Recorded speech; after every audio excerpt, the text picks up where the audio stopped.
In this movie, I want to talk you through some of the menu options that are available within the game itself. I'll quickly just start a game. These other panels I'll cover in another movie. But for now, let's just get into the game and I'll show you the left-hand menu options. In the top left here, we have the undo panel. The undo button itself is at the very top and is currently disabled because we haven't actually done anything. The next line down says Muse because this is the Race to the Muse scenario. In the Battle of the Bulge scenario, that shows the net victory points. Below that is the date, and below that again is an indication of the time. And then we have the help button, which takes you to the full rule set. Now below that we have the menu button, and if we press this, out pops what we call the side menu. The first button gives you access to the briefing, which you see at the beginning of every new day. Here we see the objectives page, and here, unique to the Axis, is the surprise attack page. Below that is a page indicating the current supply situation, and again unique to the Axis is the Axis artillery page. Now imagine yourself sat in a cold bunker in the Ardennes. Every morning you're going to receive new orders, new information about replacements, new intelligence about the enemy. This is what the briefing is for. So the contents will change on a daily basis. And in keeping with the team's passion for history, every day has a unique article about what actually happened on that day in the Ardennes in 1944. In addition to dozens of gorgeous archive photographs, every other page has one of these maps from the 12th Army. These were drawn actually at the time and really are unique and fascinating historical record. Now the briefing isn't just fluff, it's there for a reason. It helps you plan for the rest of that day. It gives you the information for you to develop your own strategies and to try and work out the best way to beat the enemy. Whereas the next item, the calendar, this allows you to plan in advance. Now this is from the Race to the Muse, so it only goes up to the 18th, but the full game goes to 28th. And as you can see, it includes full reinforcements for both you and the enemy, and later on includes replacements at the bottom. Now there's also major events such as when the Axis can instigate commandos, and it gives an indication of the number of VPs required to win at certain points of the game. So the calendar is all about long-term strategy.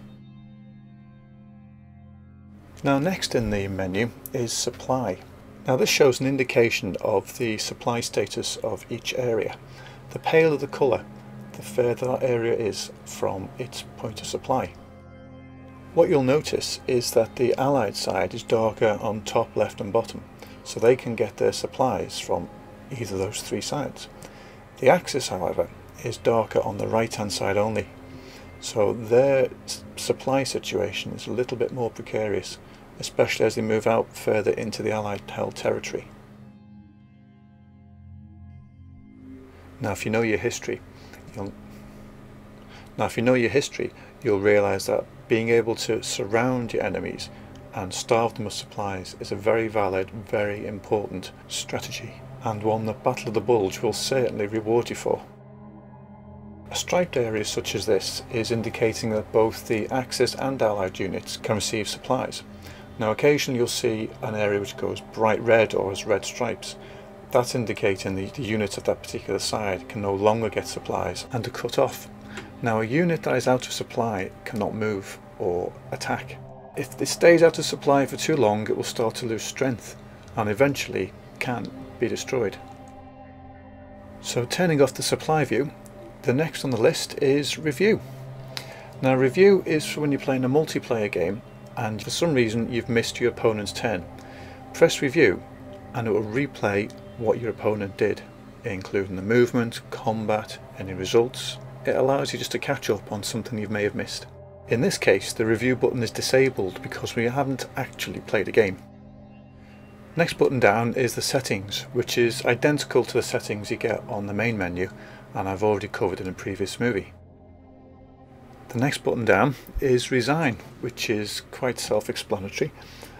If you've got to a point where you know you can't win, or you're just too bitterly ashamed of your shocking performance, then you can resign.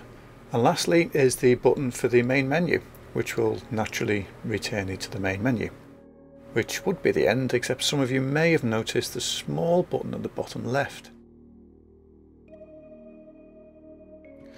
Just about here.